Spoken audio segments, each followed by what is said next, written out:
Next one, Gold Coast and Sydney, absolute drumming as well. Gold Coast did not show up, and I was expecting them to show up at home.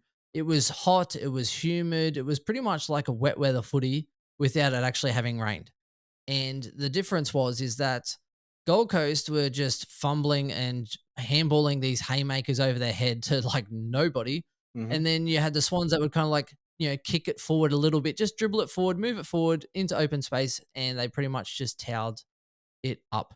Only exception to Gold Coast was probably some of their midfielders, but as soon as it left that stoppage, it was just absolutely anarchy. And I think the scoreline probably flattered Gold Coast late because they were absolutely in for a huge shellacking at some point, Chris.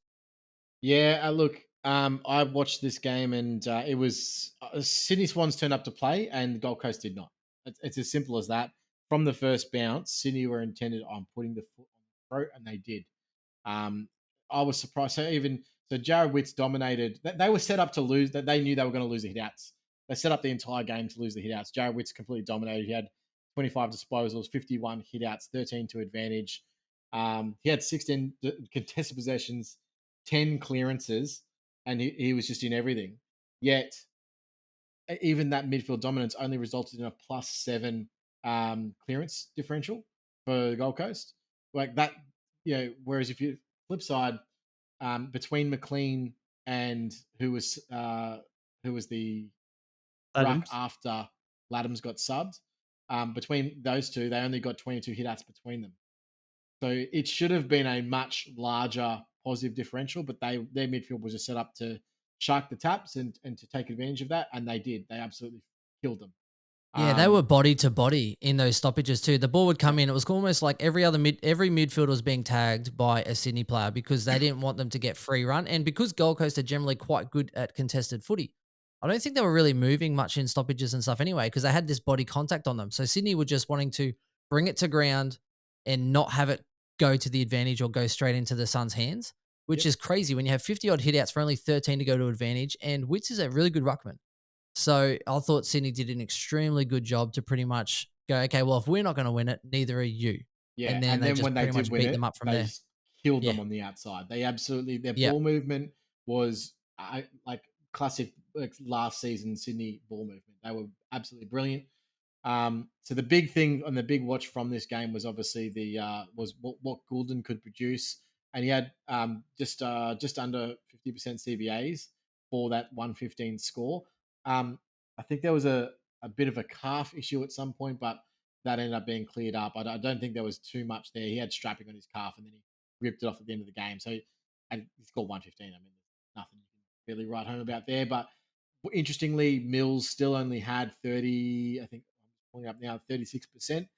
So, but I looked at his scatter plot in terms of where he was picking up his possessions, and he was all over the shop.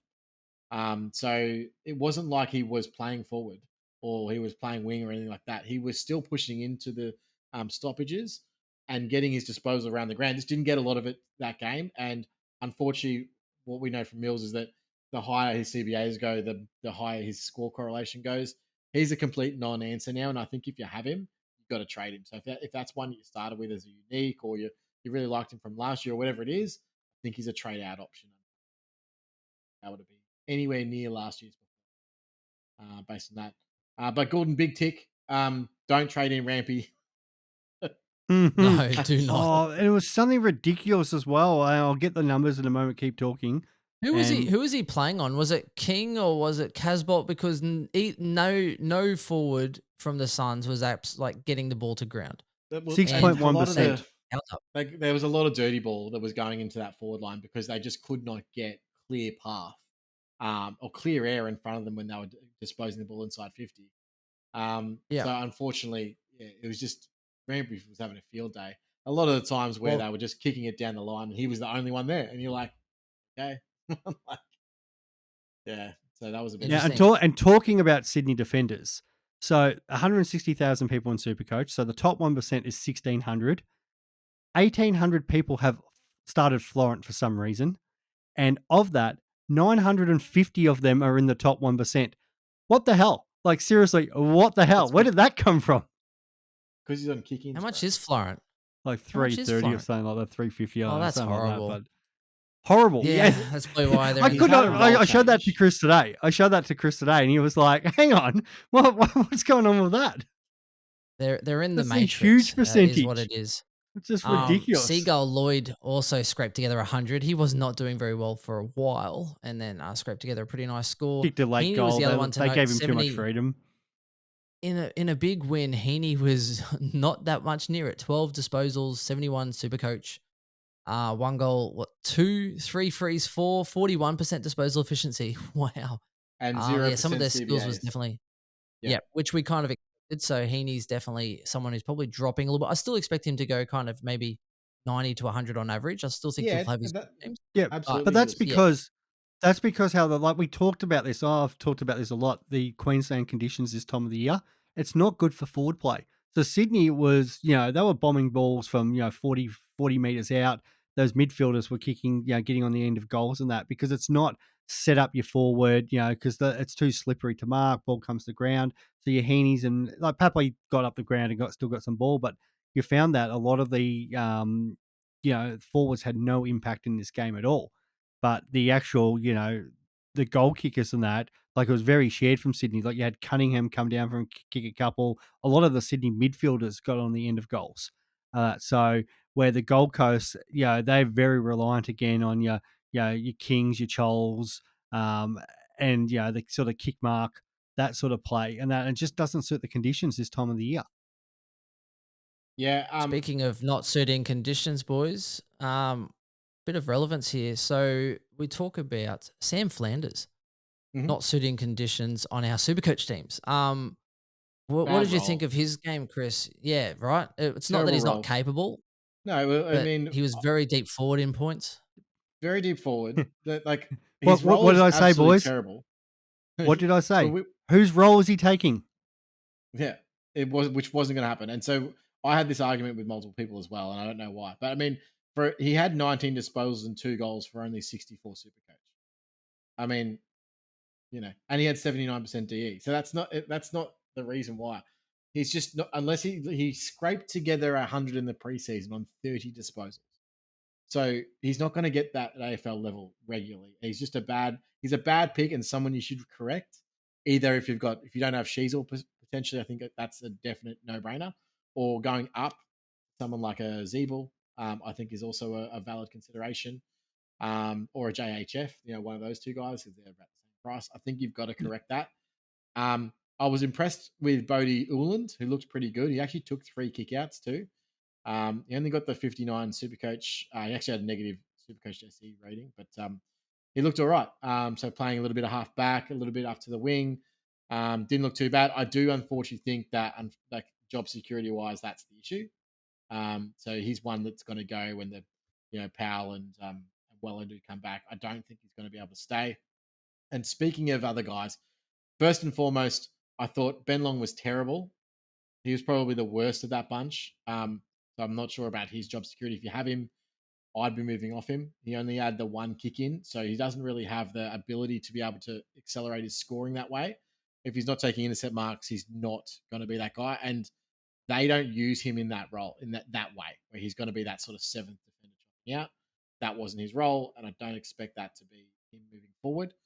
But Charlie Constable, Yeah, so big one. He had 46% disposable efficiency, 6 clangers, 56 Supercoach with 87 DT. So he had 26 disposals in that with 23 kicks.